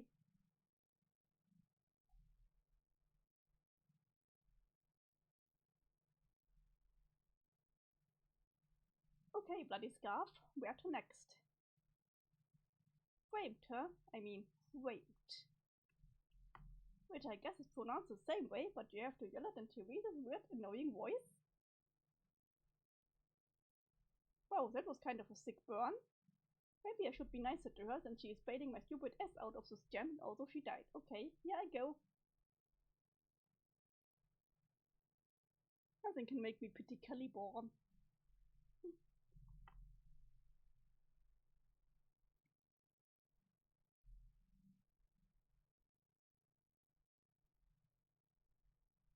Rescue the witness before he is murdered. Don't get caught.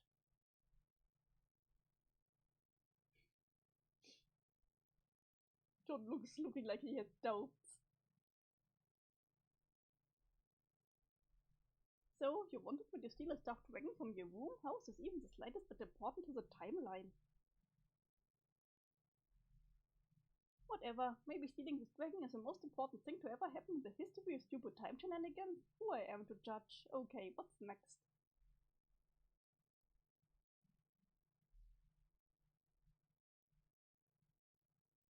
He's sniffing something.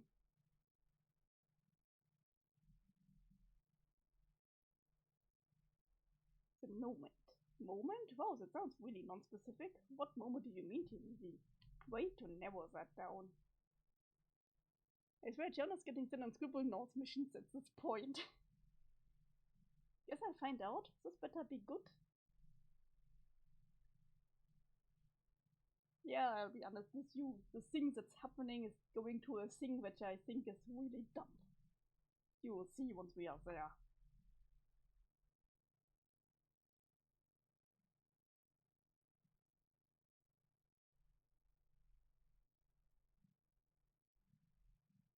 White messages on wall. Shoosh. Oh yeah, it says white.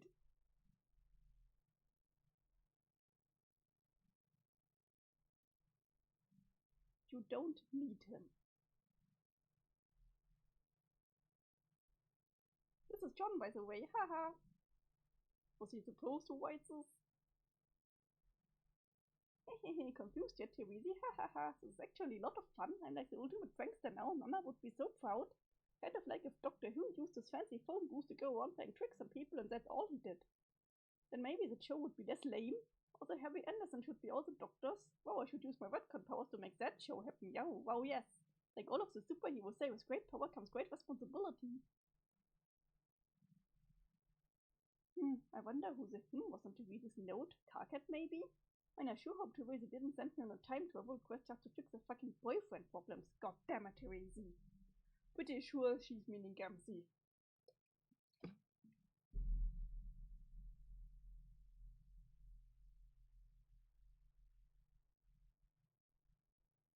Oh, Jane, you are a beautiful, cute woe. What else do you remember, Jane? The more you tell us, the closer we may come to jogging you and Jane's memory of how you died. Not to mention, the closer we will get to completing this lovely illustrated story. My recollection continues to be so darn hazy. Is there anything from my session that you can remember, Kelly? Unfortunately, from my perspective, most of it was blacked out. Everything else I know I have learned from ancient journals was rapidly has come to regard as tenuous. You two are the only primary source I have left to reconstruct the tale, if only you can keep jogging your memories.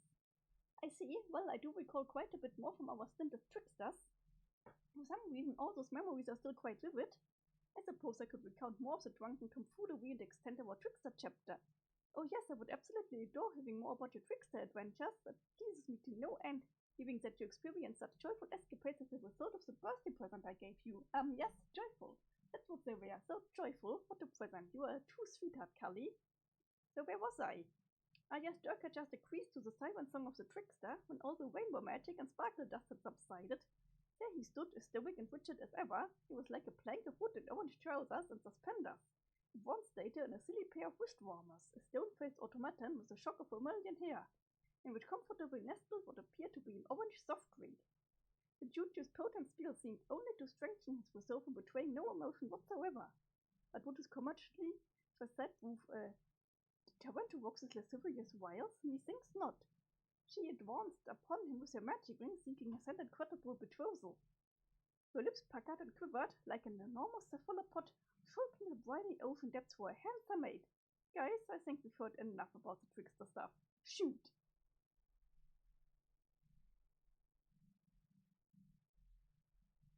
Jane, don't you remember when we turned into bad guys? Bad guys? Yeah, I turned into an evil werewolf for a while. And you I think, were some kind of cyborg. Yes, it does sound very familiar. Can you tell me anything else to nudge my recollection? You had a pitchfork thingy and your outfit was bright red. Yes, of course, I do remember that now. Oh dear, I really was behaving probably, wasn't I? Yeah, we both were. It feels like it was all a bad dream. I'm glad it's over now, even if it means we are probably dead. It's coming back to me now. Gosh, how embarrassing it is to recall my actions. I somehow managed to trump my indiscretion as a trickster. The things I said to Jake. What did you say? I can't even bring myself to talk about it. You're right, Jade. We probably are better off dead than having to face the music for our shameful deeds. I do not wish to pry into matters that make you uncomfortable, but can you at least recall the circumstances which were likely to have resulted in your death? Yes, I believe I can. Remembering my encounter with Jake in his prison cell has reminded me of a crisis that followed shortly thereafter. It caught us all quite by surprise, if I recall even the contents. I believe there were unanticipated factors which even she was unable to account for. Can you recall the nature of this crisis? Jade and I will do our best to record it. Yes, hold on. Allow me a moment to get back into my storytelling voice. Ahem. Was like Jade said, we'd been hoodwinked by none other than the Better Witch herself. The old lady's fishy mind tricks had us both behaving like a pair of crooks. We were all too willing to do her dirty work and none too shy about reveling in our misdeeds. It was as if she pulled the stops on our sense of conscience. At least we were free to act upon our darkest desires. And if it pleased the jury, I'd prefer said desires were kept stricken from this record. I second the motion. Double shoot. The crafty witch made sure would be the brains of the operation. She saw to it her errors had a supercomputer wrapped around her knocking years in advance. A state-of-the-art sword-wave terror top for the up-and-coming junior Bettermaster on the go, with a factory default set to evil. But as I was the brains of the outfit, Jade was the uncontent Vaughn. Within 2 shakes of a dog's tail, she kicked Dirk to the curb of the incipient sphere. Then in one fell swoop, she and I pinched Roxy and Jake respectively and hauled them right off to the Slammer for interrogation. The Slammer, as we all know, is how one describes the panel system when feeling extra angry at crimes. The crime, you asked, it was being on the wrong side of the law. And by wrong, I mean right. Jane, slow down, this is all solid gold.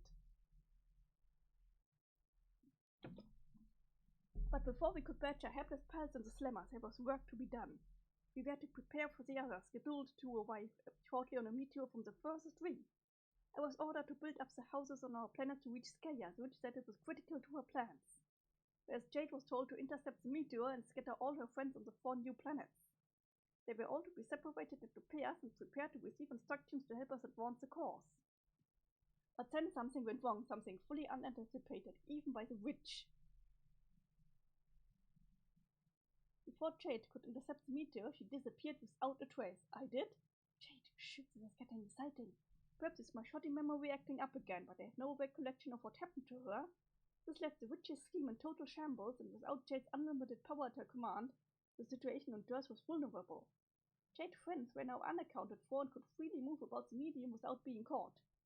They used their freedom to maximum advantage, staying a step ahead of the witch. They organized and came up with a plan. A plan, you ask? A prison break. They struck at just the right moment, while the witch was out searching for them. They had established a series of clever decoys to lure her away. The assault on the dirt prison was furious, with only myself and a few agents on hand to fend them off. Their aim was to free Jake and Roxy, and I can only presume me as well from my corrupted state. But I was not about to go down easily, oh no. The melee was fierce, and alas, not without casualty. What happened, Jane? Was someone slain, other than you and Jade? I'm sorry, the memory is coming back to me. It is difficult to talk about, let alone present it with a flourish a god story deserves. We'll forget about the story for a second. Just tell us with regular words. I mean, if you want to. No, it's okay. I shall persevere. Our tale must go on. Roxy's young mother made an exceedingly aggressive move to free her estranged daughter. She attacked me with a fearsome enchantment of blinding light. I deftly sidestepped her sorcery, and in my demented state found myself enraged by her claim on my beloved BFF SY. I let my fork sail straight towards the interloping Lalonde. But Roxy, in a sudden fit of gumption, she intercepted my fork, directly through her chest. I knew it before her heart even stopped. Her death was surely heroic.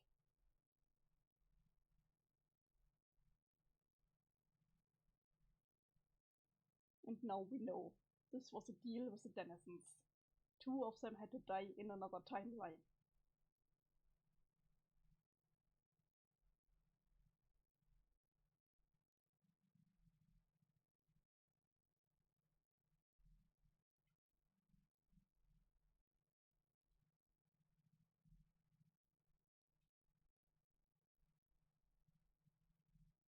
These images are powerful, even though they are complete without words.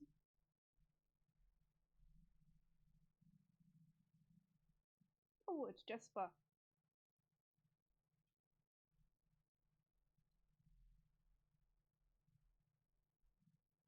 Sniff, sniff, sniff, sniff, sniff, sniff. Hey, would you quit it? I'm trying to keep a low profile here. Murder. Bye. Too easy for outline. Where's the booster? Yeah. How do you write murder and too easy to work like this, right? Yes.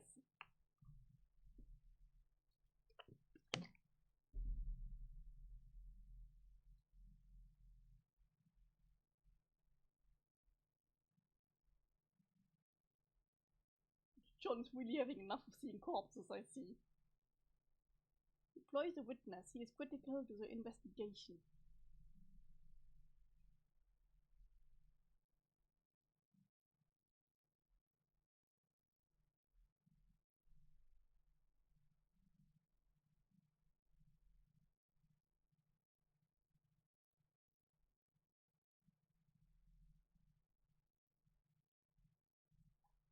Mission accomplished, I guess. Well, scarf item number 4 at least. There you go, Teresa, you stupid brush dragon can help with your weird investigation. Or whatever fucked up thing you were doing there. Thank God I changed that. Be sure making some awesome progress here. Not. Okay, there's just no way the change was important. I know the stuff can be brittle subtle, but come on, she has to be messing with me at this point. With my new powers, I feel like I'm the ultimate prankster, but to be honest, I'm having a hard time figuring out who's pranking who here exactly. It's me, isn't it? I'm the one getting owned, aren't I? Owned by a crazy blind girl trolling with 2 times notes written in her blood moments before she died. And she's also kind of trolling herself too? Damn. I'm dealing with a true professional here. Alright, enough of this asinine horseplay. Let's see what the Scarf of Stupidity has in store for me next. Hey, never underestimate the power of comforted plushie. Justice. Okay.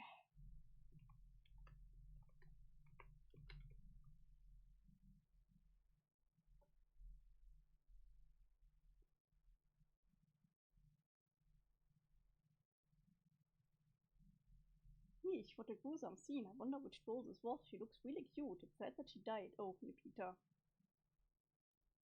Let's see, what does she want me to do here? I'm all out of stuffed dragons, so I don't think anyone will be cracking this case anytime soon. So I guess a clown guy did this? I'm laughing my ass off. It looks like he left all this bullshit into the wanted body to frame Whisker. Did Therese actually fall for this?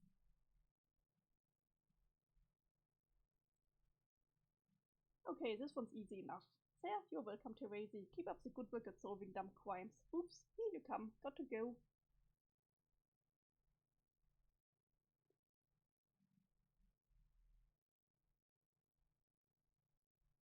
Spider troll. You are correct. The spider is one of all. You've decided to take her down then. I guess so. You don't sound that spiked about it. Well, I'm here talking to you about it instead of actually doing it, aren't I? What? It was Gamsey, you idiot. Over. Hey Therese, when you told me to say you don't need him, did you mean Karkat or Dave? Maybe you shouldn't date Dave either. The way you and he described it, it sounds like it got weird. Dunno, just offering some friendly dating advice. Man, this caper we're doing is so crazy. Anyway, later. Therese, hello. What the fuck is going on?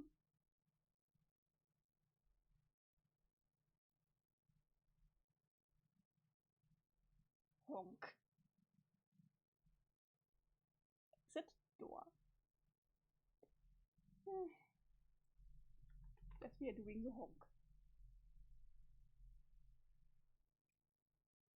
Oh my god, Spike John is adorable.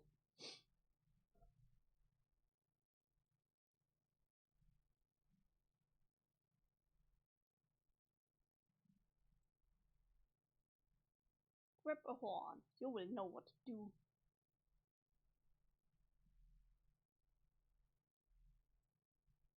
Yes, I'm getting it out. Wait a moment.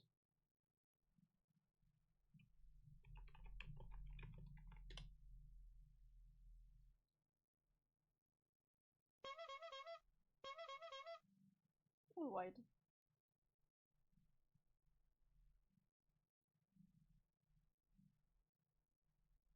I like how Gamsey kinda looks like, oh shit.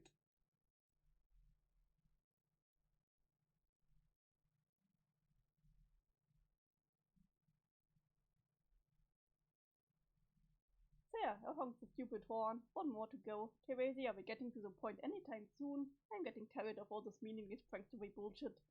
I would like to be able to say we at least tried to change something important here. I'd rather not have to go back to Roxy and say sorry. Your mom has to stay dead forever because Therese decided to play some funny jokes on me for no reason to also fix her romance problems. That would be nice to do something that would actually be significant enough to, you know, prevent that from happening? Huh? Oof.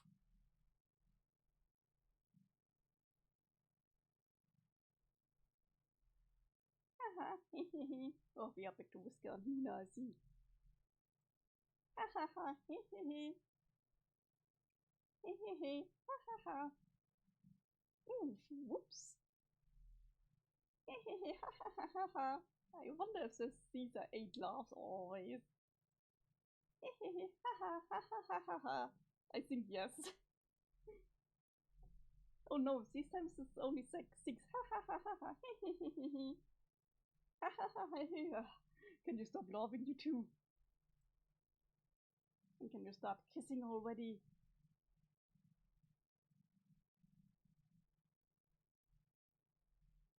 Come on. Yes, thank you.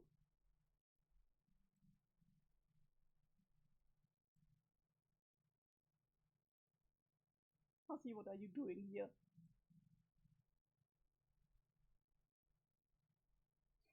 I hate them both, but I still think they should kiss. Hey, you bet me to it. I mean, I knew this was about to happen.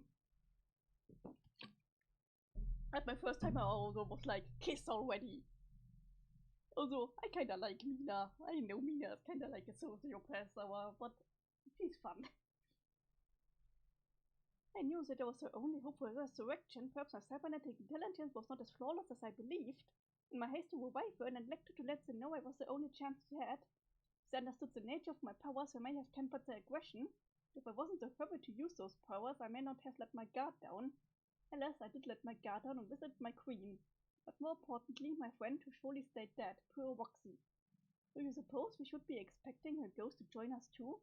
Though I admit, part of me feels guiltily hoping she will join us in death. I do not know. But guilt notwithstanding, I truly hope to see her again. Killing a dear friend while in a compromised state of mind is frightening to imagine having to live with it for eternity. I'd be miserable if I have never had the opportunity to make amends. I'm sad she died, but then isn't it kinda sad we all died? Personally, I'm really hoping she shows up. Jane, why don't you prepare a full sooner for her as a gesture of reconciliation?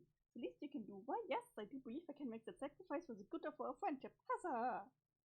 I suppose they are freak for freak, at least, as the internet would say. They are perfect for each other, just never involve anyone else in what they are doing. Yes. So getting back to the story, I take it from what you said about letting your guard down. You believe this was how you died?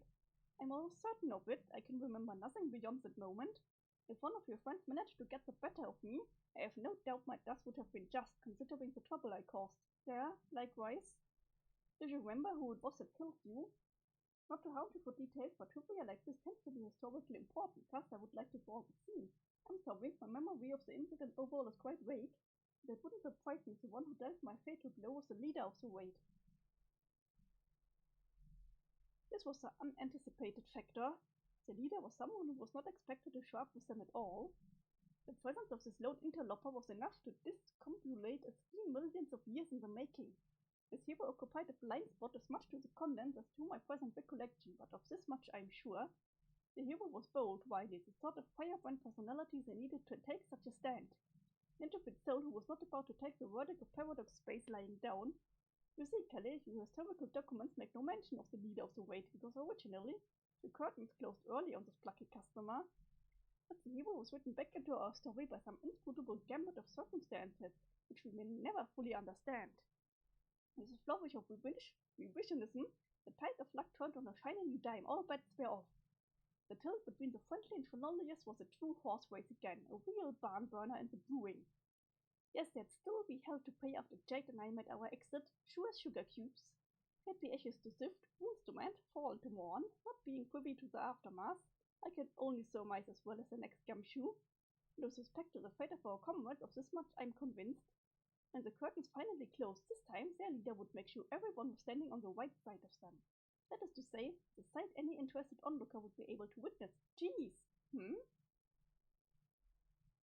You're really good at telling stories, Jane. Yes, I had no idea you had such a talent. How sneaky of you to hide such a gift from me all this time. Here, 5 stars. Would listen again. Oh, shucks, you guys.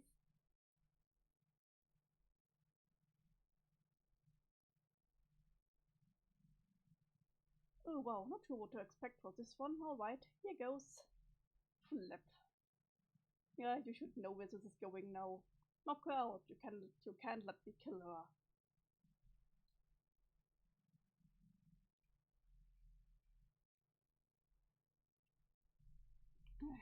Do we really do this too easy?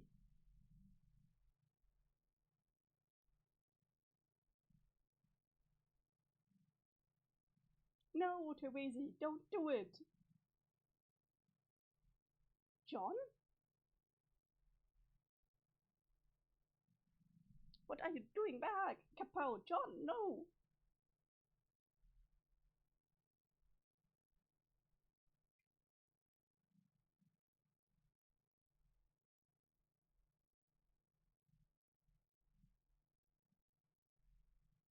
John, what have you done? Ooh, that was close. Why are you here? How are you here? It's a long story, Teresi. Don't worry about it. The important thing here is we did it. Everything's going to be okay now. Did what? I'm not sure actually. Oh my fucking god. Well, I just got one whisker knocked out, like you said. Jeez, I hope I didn't punch too hard. Well, she's really down for the count, isn't she? I get a lot of extra punching practice in my fight with the school jerk. Maybe I gained a bit too much man-grit for my own good. What are you talking about? Do you have any idea what you've just done? Yes, I randomly appeared and knocked Whisker out cold, so just like the scarf told me. What scarf? This one? You weren't supposed to do this. I was supposed to kill her. You just doomed us all. No, I mean, yeah, it was supposed to go that way originally. But now it doesn't have to because of like weird retcon magic and all the crazy mind schemes. Mind schemes? Yes, well, you from years in the future, just before you died. I got help from your older, possibly wiser self. You helped me come back here using the mysteries of the mind. I see, but that does not answer the most important question of all. What?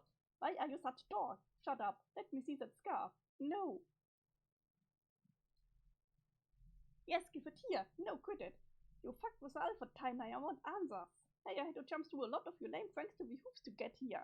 Plus, I saved Whisker from your backstabbing way, so you don't need to do that for whatever stupid reason you were going to. How about a little gratitude? Just tell me what the scarf says. I need to know what it said. Look, all it says is this list of bloody passwords and instructions, most of which are dumb pranks. Pranks? Yeah, I think so. Why would I send you back in time to play pranks? Because you're a weirdo. Screw you. Wait, so you actually were the one who stole my dragon and wrote those notes? Yeah, why? I don't know. You told me to. Nobody prevent you from fucking up your life? And you are sure you didn't just make a doomed timeline here? Yeah, pretty sure. This is like a fresh start from this point on. Give me the scarf. No, stop chattering me about the damn scarf. It's mine, so it has my blood on it. No, it belonged to my dear departed friend. Her name was Future Teresi, you bastard. Look, it doesn't even say anything else. I already did everything. Wait, what? Okay, there's one last thing I have to do. What? It says I have to give you my wallet. What?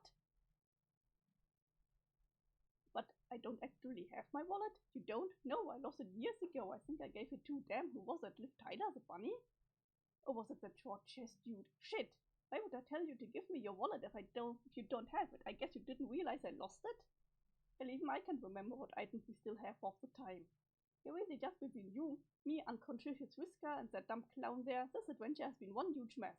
What could even be so important about giving me your wallet? Actually, Dave gives her your wallet. Did her mean you or Whisker?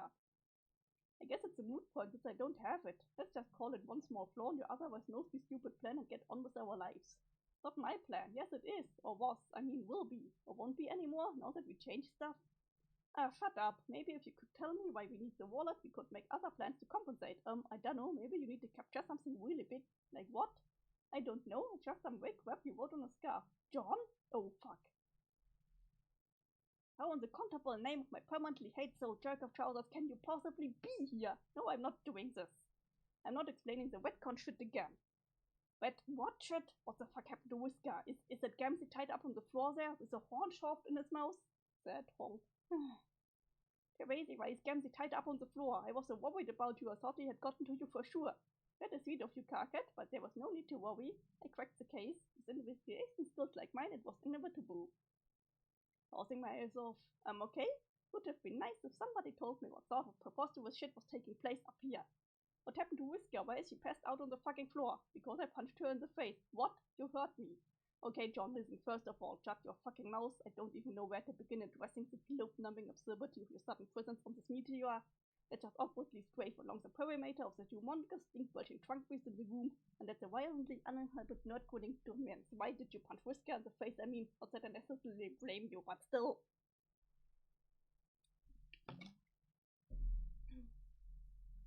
Kaka, take it easy. Here, read this. What the fuck is this? It's all on the scarf, buddy. It's all on the scarf. Get this nasty fucking wet out of my proximity. Hey, that's mine. Oh man, this is turning into a stupid circus. Bonk. I should really get out of here. The timeline is already boned enough as it is without me hanging about. What? You're leaving already? I mean, I guess it doesn't matter that much if I'm here. We already changed history like almost completely. That was kind of the point. Whisker's not dead anymore, does it mean? Wait, what does that actually mean?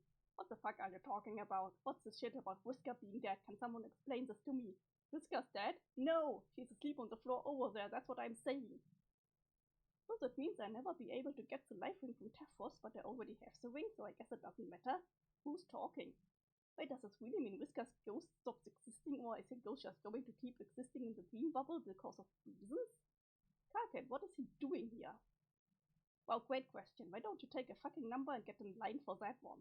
I've already got mine. The first number there is an angry trembling digit towering and erect, pointing directly at the trash-faced kingpin of invisible horseshit himself, God. Whenever I ended up meeting a ghost, I guess I never stuck my hand in the housing to get the retcon powers in the first place, so how? God damn it. The ghost? You're talking about ghost, everybody. Everybody listen, he'll surely explain everything any second now. This should be great. Can someone please tell me who is talking? Shh, Solok's pipe down. He's about to spill the fart Netherlands. I can feel it.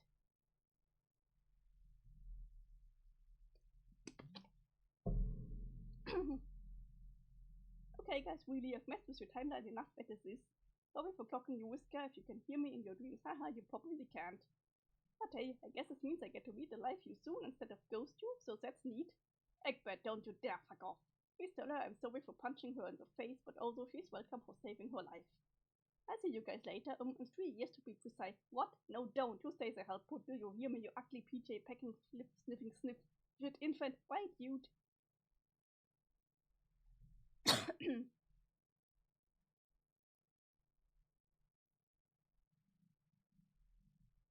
I suddenly don't understand anything, and I'm currently casting sincere doubt on the laughable insinuations that I or anyone else ever actually did for even a single moment. And yeah, don't be such a damn noob. The explanation for all the stuff I just heard is so obvious. What is the explanation? Mother. Fucking shenanigans.